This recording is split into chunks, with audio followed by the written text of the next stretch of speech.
Boa noite, Leda, seja bem-vinda.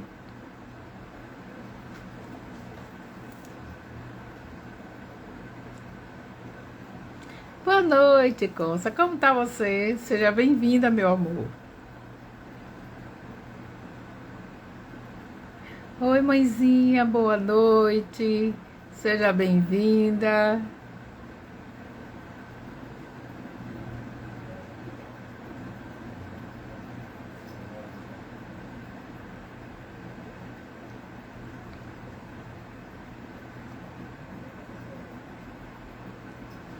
Boa noite, meu bem.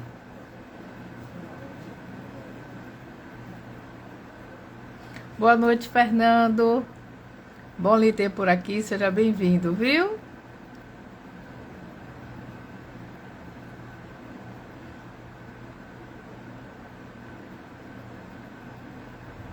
Bem, vamos iniciar o nosso trabalho. Nós temos o compromisso de iniciar o trabalho às 19h30. Então eu vou começar com a nossa prece, né? À medida que os nossos companheiros vão chegando também, para a gente poder ter o tempo suficiente para, né, batermos esse papo, né, acerca do homem de bem e o conhece-te a ti mesmo. E a gente fazer tudo com tranquilidade, tá? Então eu convido vocês que já estão por aqui a se unir comigo em uma prece, elevando os nossos pensamentos, buscando trazer na nossa mente a imagem do Mestre Divino, com os seus olhos de ternura, agradecendo a Ele por mais esse dia, agradecendo todas as oportunidades e possibilidades que nos foram dadas no dia de hoje. Agradecendo também o dom da vida, os aprendizados que nos é facultado para o nosso processo de evolução espiritual. Agradecer pela seara de trabalho que temos, que é luz em nossas vidas, que serve de abrigo, de refúgio, de acolhimento, que é um hospital e um educandário para as nossas almas. Rogar a vós, Mestre querido, que nos auxilie sempre para que os nossos pensamentos, as nossas palavras e as nossas atitudes possam refletir tudo aquilo que o Senhor nos deixou como ensinamento, porque assim não nos perderemos no bojo das nossas vaidades, do nosso orgulho ou do nosso egoísmo. Que possamos sempre buscar trilhar o caminho do bem, do amor e da iluminação. Abençoa, Senhor, esse nosso pequenino trabalho nessa noite. Envolve a todos os companheiros que conosco estarão, os que ainda chegarão aqui, com as tuas bênçãos de amor, de saúde, de misericórdia, de fortalecimento, de serenidade e de sabedoria. Agradecemos a tua presença entre nós, porque estamos reunidos em teu santo nome. E nos permita ter uma noite de trabalho exitoso, que ele possa agregar valor às nossas vidas e contribuir para o nosso crescimento espiritual. Que os benfeitores espirituais da nossa casa sejam conosco, agora e sempre. Que assim seja. E assim será. Boa noite, Fernando. Boa noite, Rai, seja bem-vindo. Hoje nós temos, como... Boa noite, Daiane, seja bem-vinda também, querida. Nós temos como missão, falar do homem de bem e o conhece-te a ti mesmo. O homem de bem que está no Evangelho segundo o Espiritismo, que é fonte, livro-fonte do nosso trabalho nesse mês de setembro, ainda trazendo à luz o Setembro Amarelo, mas buscando falar de valores buscando a crescer nas nossas vivências, pensamentos bons, a questão da moral, né, a possibilidade de nos conhecermos, de nos melhorarmos e assim, de uma certa forma, minimizarmos, né, os nossos sofrimentos, minimizarmos as dificuldades na medida em que buscamos entender, de acordo às leis divinas, que nós estamos aqui com o objetivo de evoluir, de crescer, de sermos felizes, sim, porque a nossa projeção, a missão nossa, quando o Mestre Jesus nos permite reencarnar, é a evolução com propósito e meta da felicidade. Então, que a gente possa ressignificar os nossos pensamentos, os nossos conceitos, né? Buscarmos ser resilientes, resignados diante da dor, mas esperançar sempre, porque a vida ela é muito importante. E quem faz a nossa vida e a nossa trajetória somos nós, né? Boa noite, Boninha, boa noite, Rosa. Sejam bem-vindos, viu? Então, pra gente... Boa noite, Grace. Seja bem-vindo, lindona. Bem-vinda. Então, pra gente iniciar o nosso trabalho, eu vou convidar vocês para a gente fazer uma reflexãozinha bem interessante para que a gente possa se deparar com essa nossa realidade. Então, se a gente for avaliar, a julgar pela data em que surgiu o Espiritismo, né, através do lançamento de O Livro dos Espíritos, 18 de abril de 1857, há 166 anos atrás.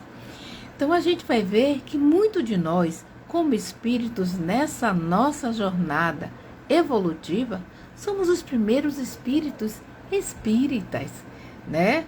Então, a gente está se deparando, de uma certa forma, com a doutrina, que é o Consolador prometido por Jesus, que é a fonte do trabalho que transformou o nosso querido Hippolyte Léon Denis Rivaio em Allan Kardec, porque ele assumiu esse seu pseudônimo, de forma de que ele nos deixou um grande material, né? A gente pode chamar também de manancial de conhecimentos para que a gente pudesse mergulhar sobre eles.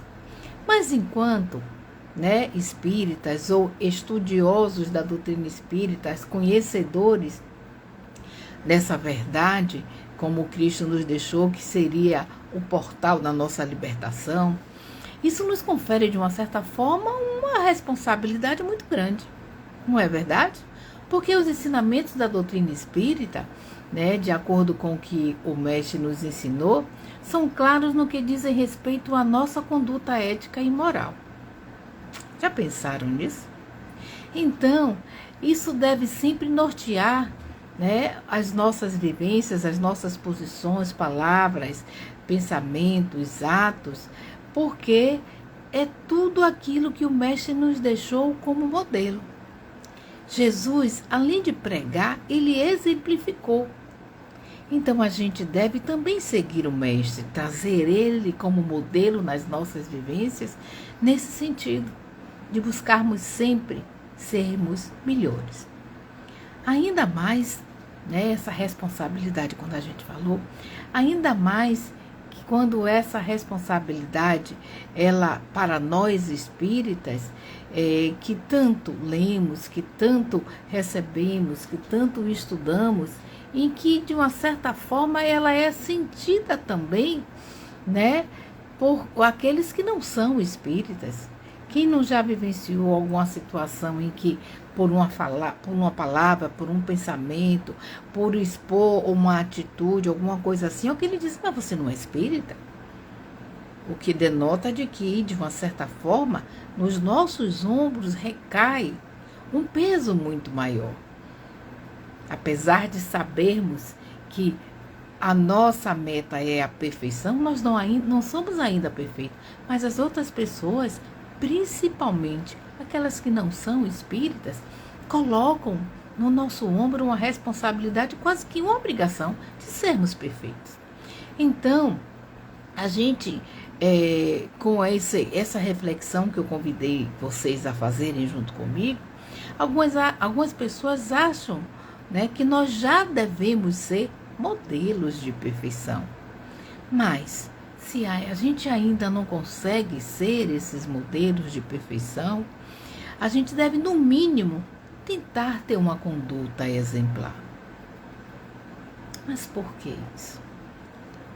Com base na fonte e tema desse nosso trabalho, lá no Evangelho segundo o Espiritismo, no capítulo 17, né, que fala do sede perfeitos, no item 3, que fala do homem de bem, é nos trazido um roteiro, é nos trazido um manual de boas práticas de tudo que o homem de bem deve realizar. A maneira como ele deve se portar, a forma como ele deve aplicar a caridade com humildade, com fraternidade, utilizando da solidariedade, exatamente para que ele possa se tornar a cada dia uma pessoa melhor. Isso está muito bem delineado e se a gente for ler isso, a gente vai ver que esse é um manual de boas práticas. Eu diria mais que esse é um manual que pede para a gente realizar todos os dias, na medida em que nos for possível, para que a gente vá lapidando a nossa essência. Dessa forma, se nós formos analisar, né, até por um comentário, por uma interpretação do Espírito Miramês, lá na questão 919 de O Livro dos Espíritos, nós vamos ver que o homem de bem é um ser elevado. O homem de bem é um ser que trabalha a si mesmo, antes mesmo de querer trabalhar os outros, para se tornar a cada dia um ser melhor do que foi no ontem. Então Miramês diz que para reconhecer um espírito elevado na sua escala espiritual, basta que a gente analise a sua vida. Por quê? Porque a perfeição espiritual é um conjunto de todas as qualidades morais que a alma pode ter. Dessa forma, não basta somente ser bom. Olha só, não é que ser bom não seja suficiente, mas não basta ser só bom. É necessário que ele faça a bondade com amor. E nos diz ainda mais, é necessário que ele una esse amor com a fraternidade. E essa fraternidade, ela deve ser empregada com honestidade. E a honestidade realizada com um trabalho digno. Assim, de uma forma sucessiva, né, a luz desse ser, ela deve estar de uma certa forma limpa, ou seja, né, despreendida de qualquer treva, de qualquer sentimento negativo, para que a caridade que ele aplique não seja interrompida. Miramês nos diz também que o espírito elevado, ele vai provar essa sua elevação quando todos os atos da sua vida condizem com a lei de amor, de justiça e de caridade. Ou melhor, a lei de justiça, amor e caridade. Esse é um processo de lapidação para que a gente se torne um homem de bem. Então, quando esse ser, de maneira assertiva, antecipadamente compreende que a vida espiritual, né, compreende como essa vida deve ser, ele vai perceber que ele pode viver num céu ou num paraíso, como a gente queira chamar, mesmo ainda pisando aqui na Terra. Porque ele vai estar, de uma certa forma, né, sempre elevado, sempre num patamar de maneira superior, de maneira mais alta do que no geral se espera.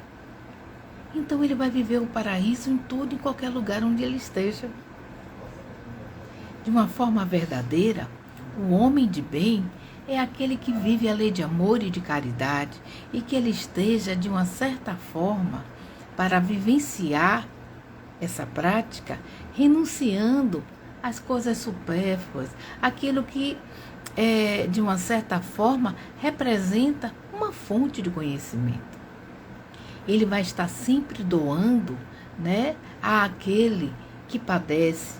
Ele vai estar sempre ensinando aos que não têm tanto conhecimento. E vai estar sempre, principalmente, interrogando. Boa noite, Jorge. Seja bem-vindo também, meu querido. Ele vai estar sempre interrogando a sua consciência e analisando-se constantemente, buscando corrigir os seus maus pendores, né? As suas falhas, as suas tendências e reminiscências, por onde ele passar. Ele vai estar buscando sempre praticar a caridade e o amor ao próximo sem exigir nada. Vai ser um ser compassivo, compreensivo com todos aqueles que o rodeiam.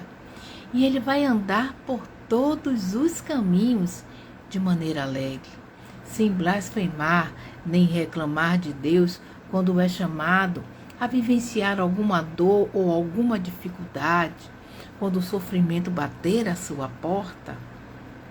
Ele vai estar resignado e agradecendo ao Pai Criador por essa oportunidade. E ainda mais, ele irá questionar para si mesmo, quando a dor o visitar, o que ele tem que aprender com essa dor. Então ele não vai estar reclamando, ele não vai estar, de uma certa forma, blasfemando e nem se colocando na condição de vítima. Porque ele tem a consciência de que se hoje ele busca acertar, é porque no ontem ele já errou também. Então, dessa forma, ele sacrifica todos os seus impulsos inferiores e não dá lugar aos maus pensamentos. Não se permite entristecer, não se permite,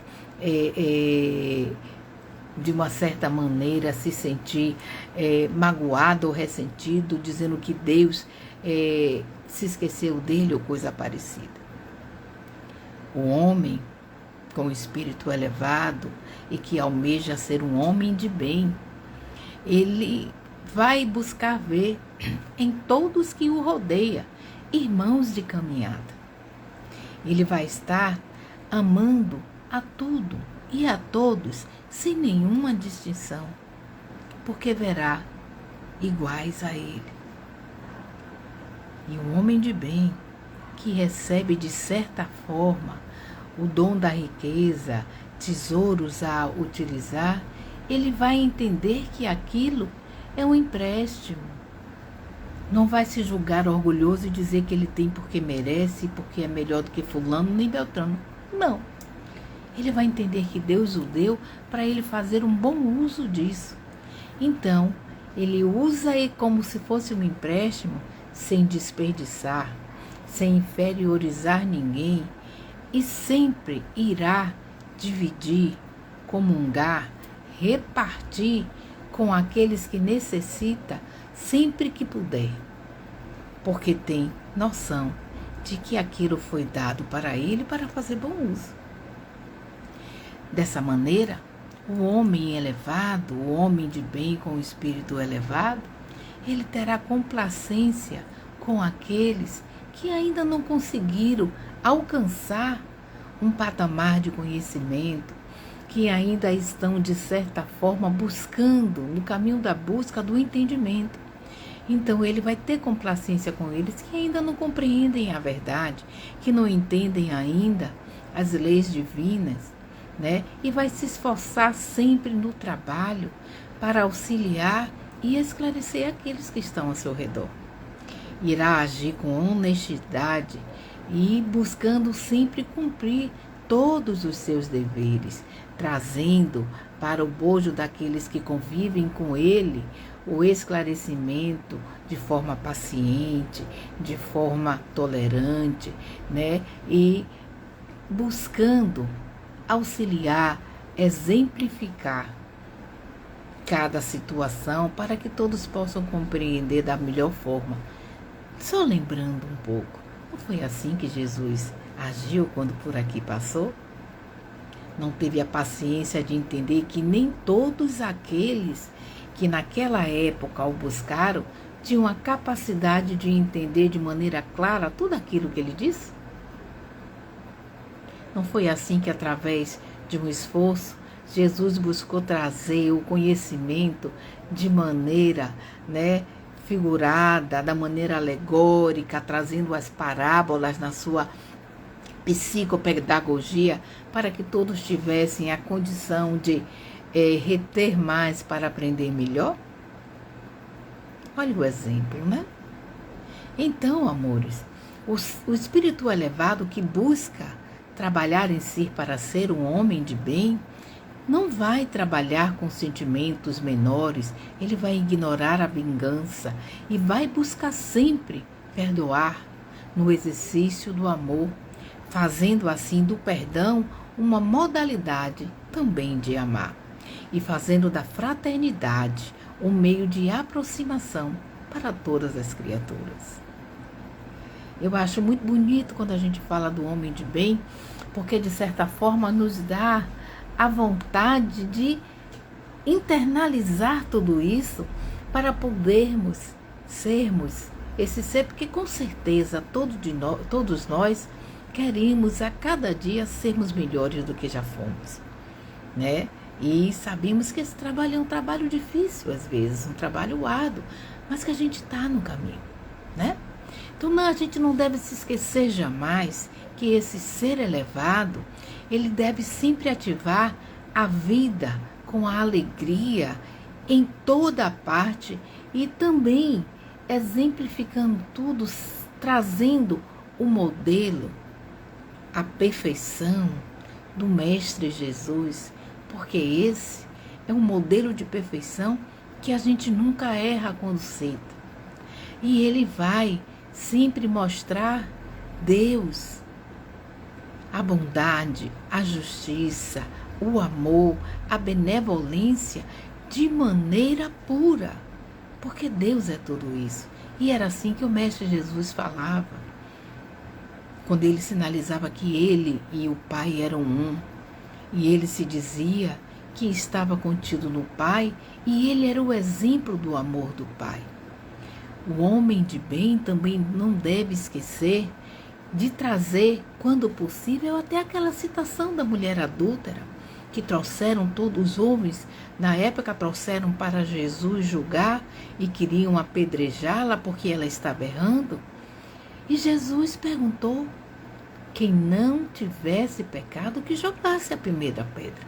Lembrando que todos nós somos imperfeitos, mas que todos nós também podemos melhorar para atingirmos grau de perfeição melhor. Era dessa forma que o Mestre ensinava.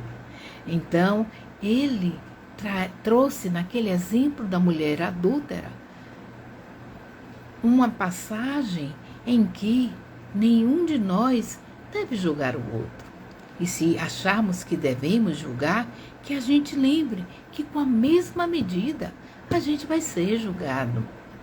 Então, se nós trouxermos tudo isso para o nosso entendimento e tentarmos, na medida do possível, transformarmos em prática, a gente com certeza vai alcançar um patamar, com o esforço, com a firme vontade de nos transformarmos em seres melhores.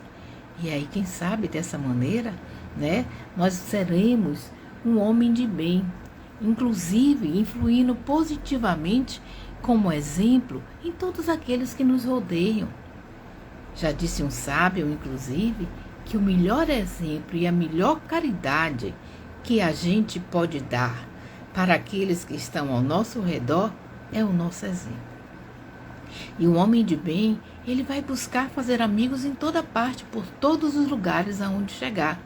E como era feito assim, numa certa forma da prática do cristianismo.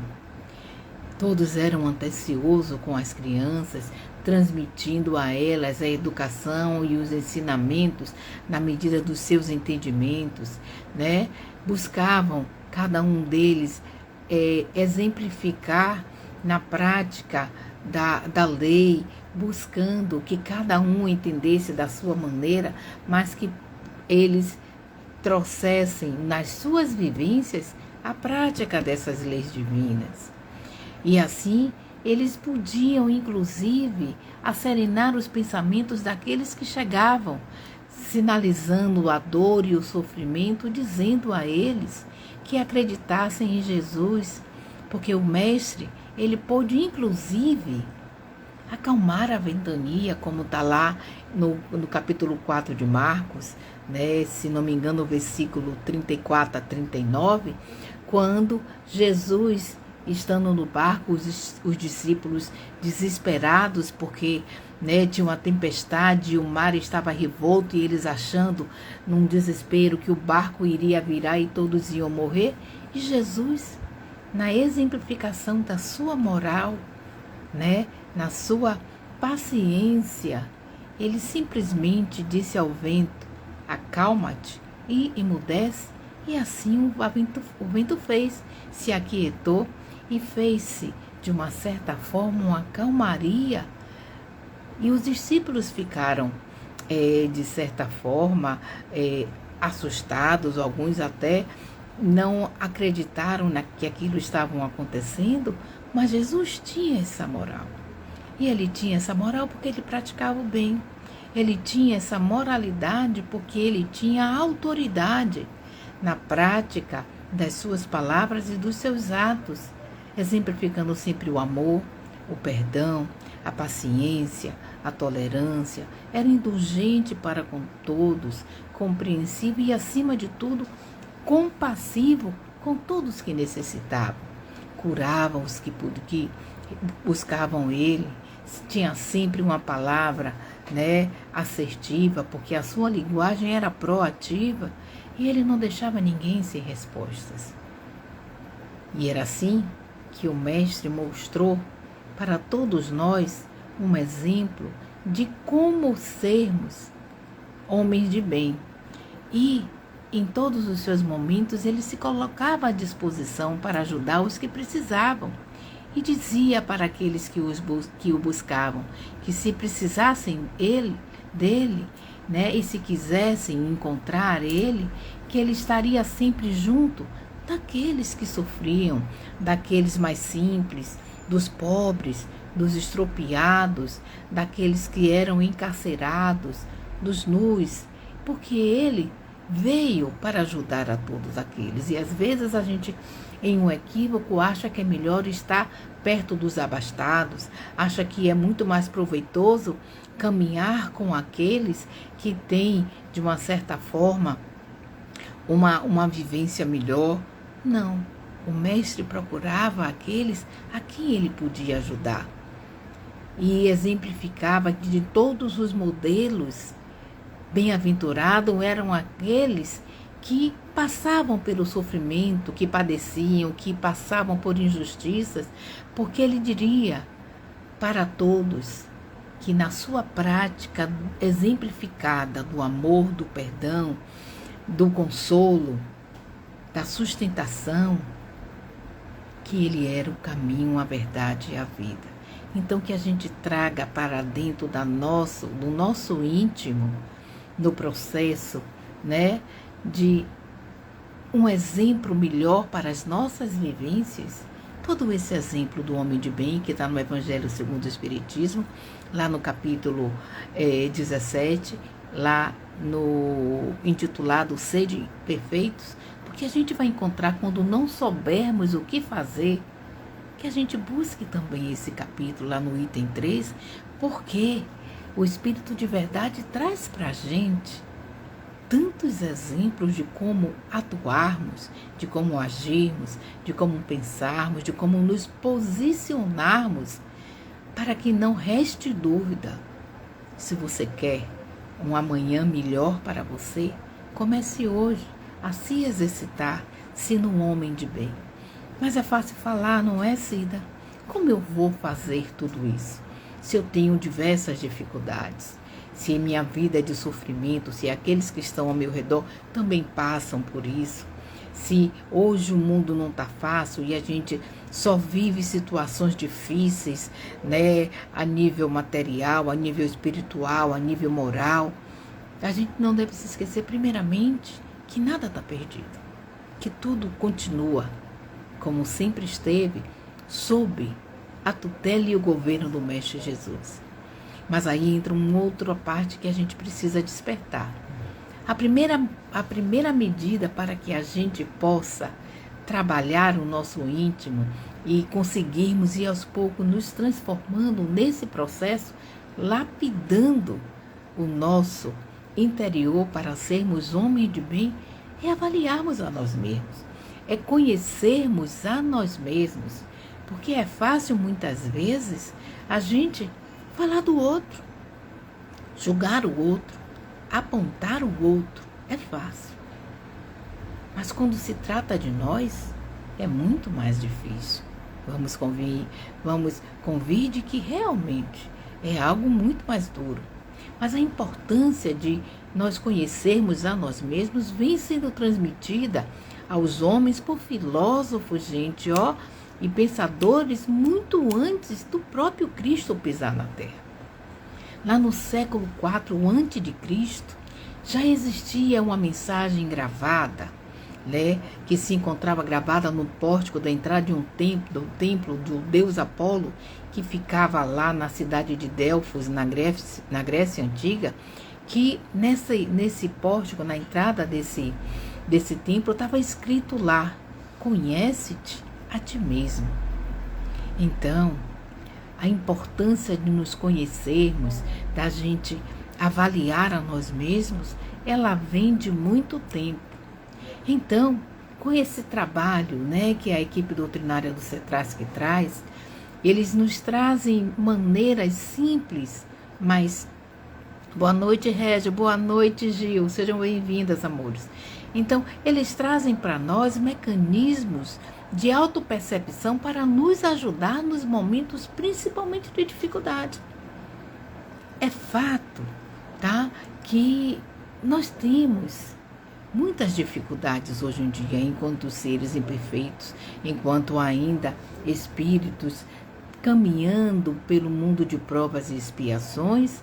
A gente sabe, né, que temos muitos problemas, temos dificuldade de nos compreender e até de compreender aqueles que nos cercam. É fato. Mas a gente também tem tantos problemas e geralmente a gente, de uma certa forma, consciente ou inconscientemente, tende a responsabilizar aqueles que estão ao nosso redor, culpar aqueles que caminham conosco, né, que convivem, porque às vezes, até por um processo, sem pensar, a gente acha que tudo é culpa do outro, que o outro que induz a gente ao erro, a gente coloca no ombro do outro a responsabilidade das nossas más escolhas, a gente coloca na culpa do outro porque o outro não fez e eu não alcancei, eu não fui feliz. A gente coloca a nossa felicidade no ombro do outro. Acredite. Então, dessa forma, a gente vai encontrar várias etapas dessas responsabilidades que, num processo de convivência, a gente coloca no ombro do outro. Vamos trazer alguns exemplos? Por exemplo, no processo de convivência, às vezes, né, o marido reclama que a esposa age com ele de maneira fria. Às vezes, essa mesma esposa reclama de que o marido é quem não dialoga, que não entende ela. No processo familiar, os pais afirmam de que os filhos são muito rebeldes. E às vezes pode ser, né? Mas os pais se esquecem de que já foram também adolescentes, já foram, né, jovens, e que tem todo um processo, né, de evolução hormonal, de vontade de conhecer, de viver. Mas os filhos, por sua vez, também reclamam e se dizem que não são compreendidos pelos pais. Olha, gente, é muita coisa. E aí a gente vai ver que no nosso processo da nossa vida laborativa, a gente vai ter também problemas no ambiente de trabalho. E por falar em ambiente de trabalho, são lugares muitas vezes minados energeticamente, não é? É difícil. Então a gente vai lá no processo da convivência do trabalho, a gente vai dizer que o patrão, né, muitas vezes diz que o seu funcionário, o seu colaborador não trabalha, não faz o trabalho direito, diz que um ou outro está fazendo corpo mole, está enrolando no horário de trabalho. Mas às vezes o próprio funcionário também se acha desvalorizado e às vezes até se diz mal remunerado pelo seu empregador. No ambiente de trabalho, a gente também tem a competição, né? Onde um quer ser mais valorizado do que o outro, e é natural, onde um se sente perseguido pelo outro colega, né? Onde um acha que é preterido em detrimento de um outro que chegou depois. Mas se a gente analisar direitinho, será que os problemas todos que nos afligem, realmente eles são só causados por aqueles que nos rodeiam? Ou será que, na verdade, eles são provocados pelas nossas atitudes que a gente toma muitas vezes, ou sem pensar, ou que a gente deixa de tomar? E aí depois a gente vai colher as consequências, mas não lembra que a decisão, que a falta de decisão foi nossa e não foi do outro? Cabe refletir, não é? De certa forma, a gente precisa analisar também, será que a gente tem feito por merecer esposas mais dispostas, né? Maridos mais companheiros, filhos mais educados, pais mais compreensivos, colaboradores mais motivados e quem sabe, até empregadores mais altruístas, mais compreensivos? Os nossos colegas de trabalho às vezes não queriam que nós fôssemos mais companheiros? Fica para a gente avaliar, né? Ou será que a gente apenas tem agido de uma forma egocêntrica, querendo apenas que tudo seja feito de acordo com a nossa vontade? Sabe aquela mensagem lá do Pai Nosso? Quando a gente vai orar, na parte em que a gente diz, Pai, que seja feita a sua vontade. Será que sempre na prática a gente aplica assim? Ou a gente só quer aquela parte do venha a nós, o venha a nós, e o venha a nós, e ao vosso reino? Nada? Será, amores? Ou o nosso desejo é apenas de receber e nada de distribuir, compartilhar ou repartir com os outros o que a gente queria também para nós? Cabe avaliar, né? Lá no Livro dos Espíritos também, na questão 919, Kardec pergunta ao Espírito de Verdade qual seria o meio mais eficaz para a gente se melhorar. E, quem sabe, resistimos quando somos solicitados pelas trevas ou pelas nossas sombras. E aí, os Espíritos respondem de uma maneira muito sábia, como sempre, para Kardec, o seguinte: um sábio da antiguidade disse, conhece-te a ti mesmo, pois essa é uma máxima que está fundamentada, inclusive, em toda a doutrina de Sócrates. E Sócrates, como um bom pensador daquela época, né, dizia, inclusive, que a gente deve primeiro buscar conhecer a nós mesmos, do que buscar conhecer a origem das coisas, né, a origem da natureza. Sim, primeiro a gente deve olhar para nós. E esse é um exemplo que deve ficar para a gente entender que antes de julgar o outro, a gente deve avaliar no processo de conhecermos a nós mesmos se eu já consigo fazer tudo aquilo que eu estou apontando que o outro não faz, ou que o outro está tentando fazer ainda da forma dele. Essa é uma maneira da gente começar a conhecer a nós mesmos, né? Dessa forma, a gente vai ver, inclusive, que o próprio Sócrates aconselhava aos seus discípulos que buscassem conhecer a si mesmo. E dessa forma, no processo do autoconhecimento, que eles buscassem vencer as suas trevas ou as suas sombras interiores. Então tá aí o reforço de uma prática que a gente deve trazer para dentro de nós mesmos. Uma outra coisa interessante é que, ainda no Livro dos Espíritos, Kardec, que era um profundo conhecedor das mazelas, porque era professor, trafegou por muitas comunidades, teve muitos alunos, e ele vai e questiona, ainda na questão 919, mas na letra A, reforçando a sua necessidade de entender. Aí ele questiona exatamente como é que a gente poderia conseguir evitar o mal, aquele mal que nos cerca, ou melhor, como poderíamos progredir. E a resposta que vem dos espíritos é clara, que a gente deve buscar olhar para nós interiormente. Então a gente precisa ter coragem para fazermos uma viagem para dentro de nós mesmos, para conhecermos melhor o nosso íntimo, para analisar exatamente o que acontece conosco, se a gente tem feito de fato, todo o esforço para merecer o bem que a gente deseja para a nossa vida. Porque todos nós queremos o melhor para nós e queremos o melhor para aqueles que estão ao nosso redor. Mas a gente tem feito por merecer por tudo isso?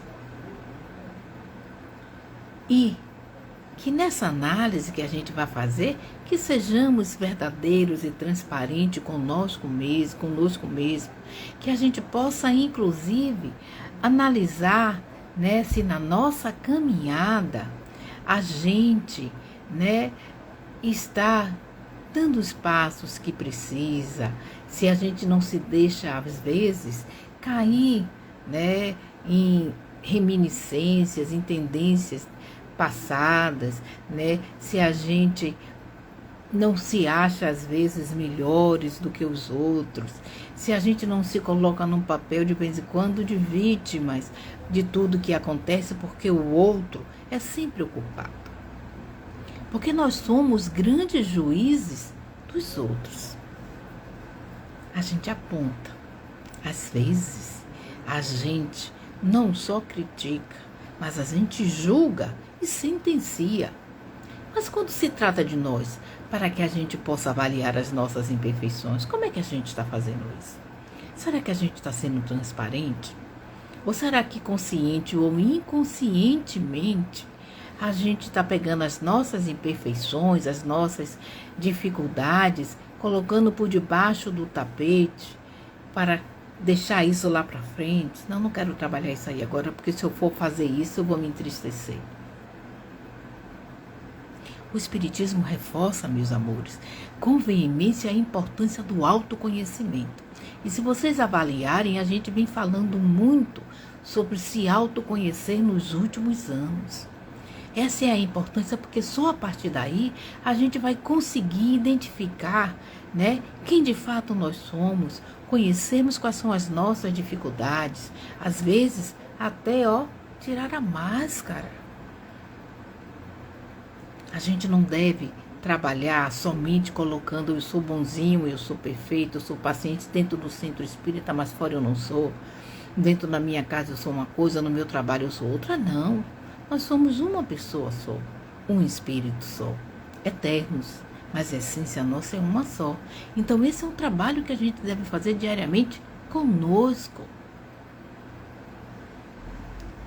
É fato, a essa altura do campeonato, que a gente já sabe que não engana mais, nem a nós mesmos, ou melhor, nem a ninguém, nem a Deus, nem os espíritos que sabem e conhecem quem somos nós. Às vezes, a gente só engana a nós mesmos, e às vezes, nem isso.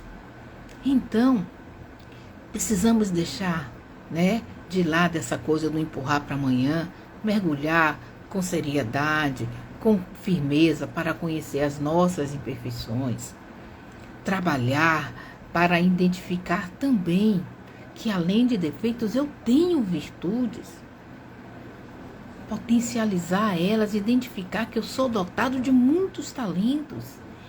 O Pai Criador nos dotou de dons e de talentos inúmeros. Então eu não preciso me preocupar, eu só vou encontrar defeito em mim? Não, eu vou encontrar coisa boa. Eu vou encontrar virtudes e, quem sabe, balanceando, eu vou conseguir transformar aquilo que precisa ser transformado dentro de mim. E dessa forma eu vou transportar esses ensinamentos, a essência de tudo aquilo que o Mestre Jesus deixou conosco, principalmente lá, né, nos caracteres do homem de bem, no capítulo Sede Perfeitos do Evangelho do homem de bem, identificar tudo aquilo que eu posso também já ter ou trazer para o meu íntimo. E aí a gente deve realmente se perguntar, de fato, se eu quero me transformar e amanhã me identificar como um homem ou como uma mulher de bem. Será que realmente eu estou buscando me conhecer?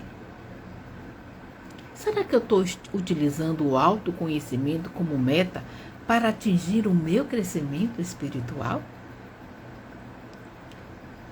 Essas perguntas valem para a gente identificar que para a gente evoluir espiritualmente, é importante que a gente também identifique as virtudes que a gente tem e que a gente possa, inclusive, na medida do possível, aprimorar elas.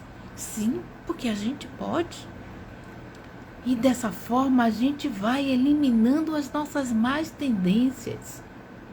Acreditem, meus amores, o autoconhecimento é um processo de libertação, pois ele nos permite conhecer quem realmente somos. Ele nos permite, inclusive, alcançar aonde a gente quer chegar. Quem aqui não quer ser feliz? Quem aqui não quer ser um ser consciente de quem é e trabalhando cada dia para melhorar a si mesmo? Lá na questão 919A do Livro dos Espíritos, Kardec coloca, né, como proceder para o conhecimento de si mesmo, e os Espíritos trazem um exemplo bem interessante de uma prática aplicada por Santo Agostinho, e quando ele sugere exatamente o que ele exercitava diariamente enquanto estava aqui na Terra. A gente já está dando spoiler aí do que pode ser feito. Interessante, né? E aí ele diz o seguinte, que a resposta dada por Santo Agostinho e que sugere a prática que ele exercitava era que a gente deve refletir sobre as nossas atitudes diárias. E essas palavras, os nossos sentimentos, as nossas ações, sejam elas negativas ou positivas, devem passar tipo num crivo de uma peneira. Como assim? Ele nos contava que diariamente, no final do dia, quando colocava a cabeça no travesseiro, ele interrogava a consciência dele. E interrogando essa consciência, ele perguntava se alguém, durante o dia, tinha ficado com queixa dele. Ele também analisava a si mesmo se ele não deixou de faltar com algum dever, se teria dado motivo para que alguém reclamasse dele. Ele analisava se, além de não ter feito mal, se ele fez todo o bem que podia. E ele afirma, dessa forma, com essa prática, que agindo assim, ele foi descobrindo nele as mudanças interiores que ele precisava realizar. E dessa forma, ele foi transformando o seu íntimo. E é tão importante isso que essa prática dele está lá em um Livro dos Espíritos. Se assim não fosse, os Espíritos não teriam trazido.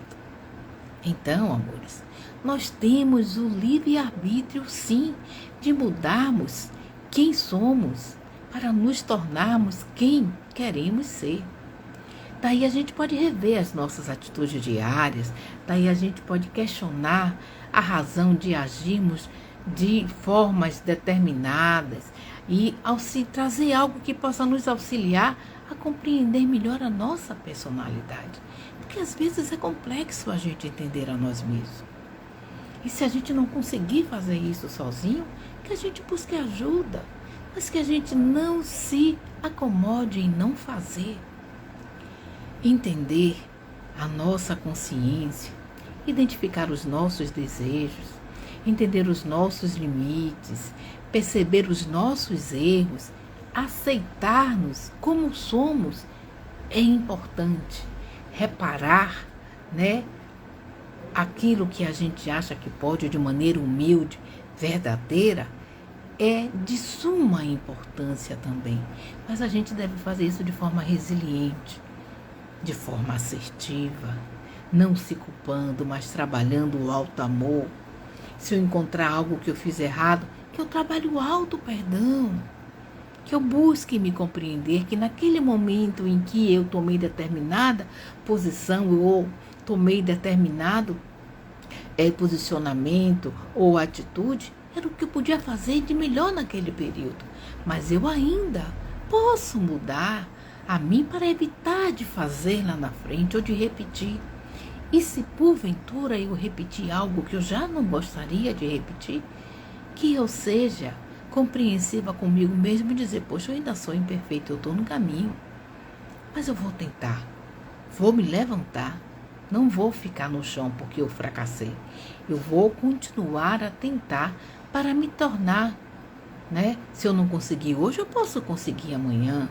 Aí eu posso trabalhar a meditação, eu posso trabalhar uma leitura edificante, eu posso buscar a ajuda de outros livros, de outras obras, né, de referências, inclusive dos espíritos que estão sempre nos trazendo um manancial de conhecimento para nos auxiliar nesse processo, dada a tamanha importância que é nos autoconhecermos e nos autotransformarmos em seres melhores.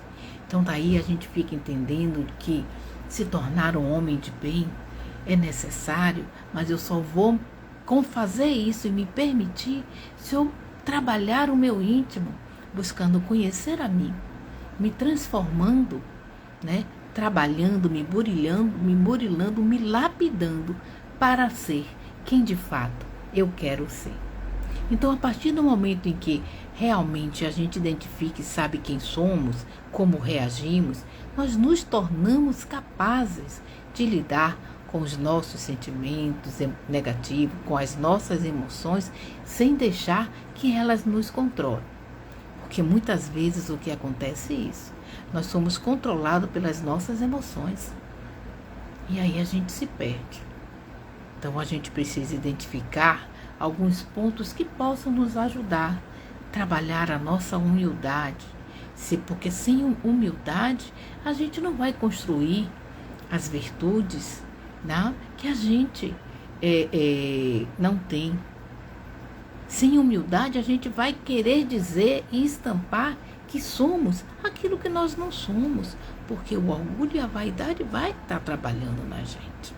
Então é preciso a gente trabalhar para que a gente possa exatamente estar vestindo a roupa da sinceridade.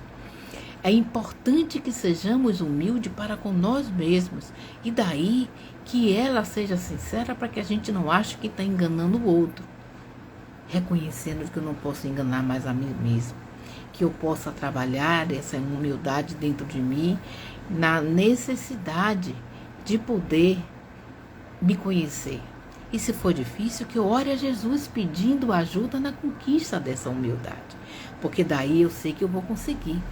Um outro ponto interessante é que eu me permita compreender o próximo. Lembra da passagem da mulher adulta? Tá? E quando Jesus disse que quem estivesse em pecado que atire a primeira pedra, se eu sou e reconheço, ou se eu identifico melhor que o outro não é perfeito e aponto, né, as deformidades ou imperfeições dele, que eu lembro também que eu sou imperfeita. E ao invés de estar apontando o outro, que eu trabalhe para melhorar a mim, lapidar e transformar a mim. Então, se a gente trabalhar a humildade, né, a compreensão ao próximo e sempre estar interrogando a minha consciência se eu fiz o que devia fazer, se eu fiz o certo, se eu fiz, né, se eu não fiz o mal e além disso, se eu fiz todo o bem que poderia fazer, eu vou estar no caminho certo para exatamente, além de conhecer a mim mesmo, me trabalhar lapidando a joia rara que eu sou para ser cada vez melhor, para brilhar mais, porque o Cristo disse, lembre, que deixe brilhar a sua luz. E é nesse processo de transformação, de lapidação, de burilamento, que eu vou me tornando o verdadeiro diamante que eu sou para Deus e muitas vezes para todos aqueles que a gente tem ao nosso redor. Então, dessa forma, a gente vai buscar exatamente no processo da humildade, na compreensão e na análise sincera, identificar quem somos e quem eu posso ser de maneira mais positiva. Era isso que a gente tinha para trazer nesse nosso trabalho, né? Buscando alinhar tudo que a gente tem nesse manual que nos pede prática o tempo todo, que é o Evangelho segundo o Espiritismo, somando com os conhecimentos que a gente tem em um livro dos Espíritos e em outras fontes, de como ter um aparato, ter um modelo, ter um exemplo de como ser um ser melhor, como me transformar nesse homem de bem que está no Evangelho, que grita dentro da gente o tempo todo do homem novo que eu quero me transformar, trabalhando meu íntimo para me conhecer, porque só trabalhando a mim e não o outro é que eu vou me transformar num homem de bem. Que a gente possa ter o auxílio da espiritualidade amiga, dos nossos companheiros benfeitores espirituais, para que a gente possa alcançar. Porque onde houver a firme vontade, o desejo positivo, um trabalho no bem, sem dúvida nenhuma, a gente vai encontrar companheiros que irão nos auxiliar e serão finos colaboradores para que a gente alcance. Que o Mestre Jesus nos permita, né? Porque, sem dúvida nenhuma, numa sexta-feira, né? Pós-feriado de um feriadão, a gente está aqui, reunido, falando do homem de bem, do conhece-te a ti mesmo, já é um caminho de que a gente quer encontrar o melhor para nós mesmos. E que assim o Mestre nos permita, porque Ele quer toda bondade, toda justiça, toda perfeição, toda compreensão, irá acolher os nossos pedidos, né? Gratidão a vocês que estiveram conosco. Vamos finalizar o nosso trabalho com a nossa prece, agradecendo ao Mestre Jesus por já nos nortear, né? Com esse trabalho de hoje à noite. Agradecer aos companheiros da nossa casa de oração que nos permitiram, né, identificar exatamente essa necessidade de trabalharmos a nós mesmos, lembrando inclusive de que o trabalho não para por hoje. Só é segunda-feira, não.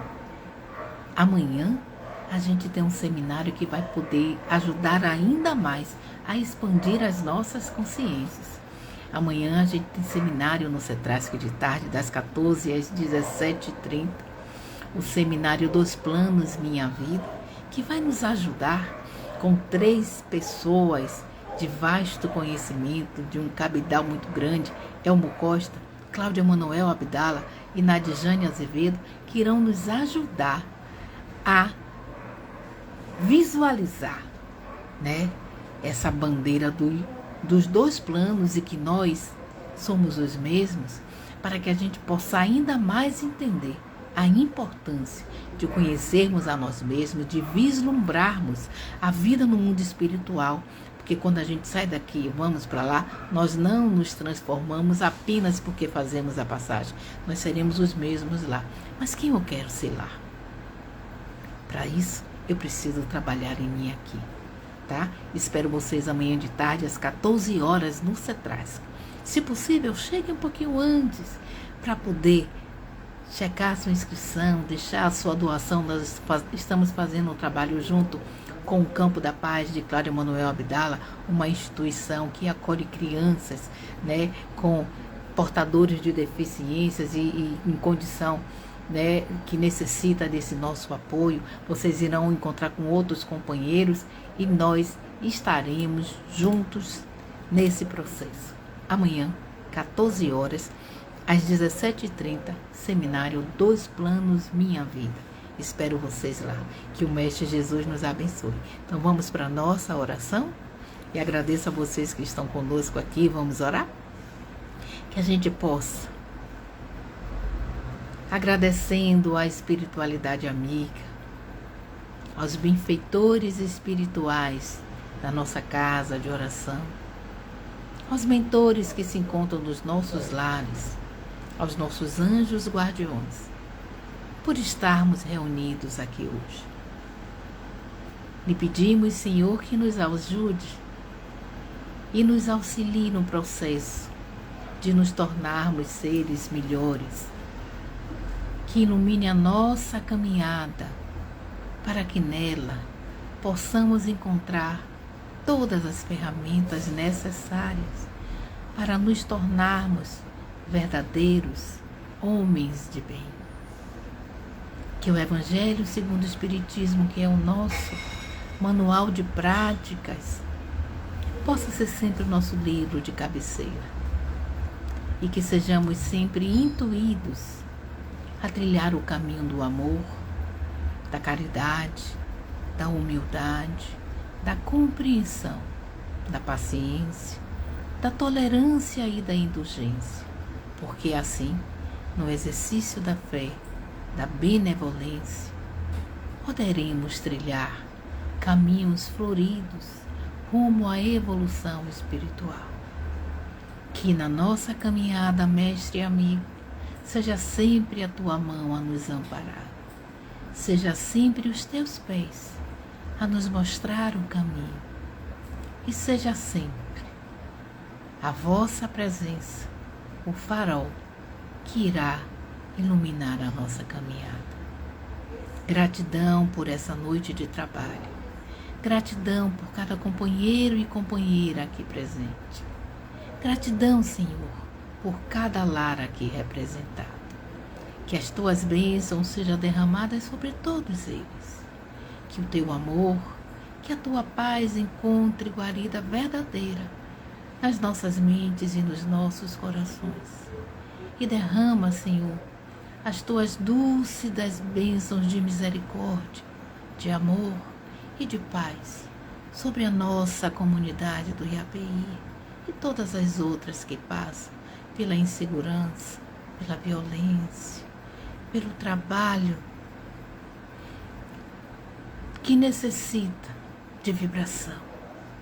Que possamos todos sempre unidos vibrarmos para que esse momento passe, para que essas nuvens densas que se encontram sobre a nossa comunidade sejam dissipadas com amor, com oração e com energia positiva. Que possamos, Senhor, vislumbrar, esperançar e vivenciar dias melhores, não só na comunidade do IAPI, mas em todas as outras que sofrem nesse momento. Temos a certeza que Tu és conosco, temos a certeza que o Teu amor nos ampara. Então, Senhor, dai-nos uma noite tranquila de sono reparador e que possamos nos encontrar todos amanhã na Tua seara de trabalho para realizar mais uma atividade. Gratidão, gratidão e gratidão. Muito obrigada. Obrigada, amores, por vocês estarem comigo e por tornarem essa noite tão especial. Que o Mestre Jesus nos abençoe. Que possamos amanhã estar reunidos nessa mesma alegria, porque estaremos juntos, em nome do Cristo Jesus. Espero vocês amanhã, viu? Para abraçar e beijar a todos que se permitirem estar conosco. Muito obrigada. Obrigada, Cristiane. Obrigada, Jorge, por sua presença, viu? Obrigada, Rosa. Obrigada, Régia. Obrigada, Eneide. Que Deus abençoe a vocês. Obrigada pela companhia, tá?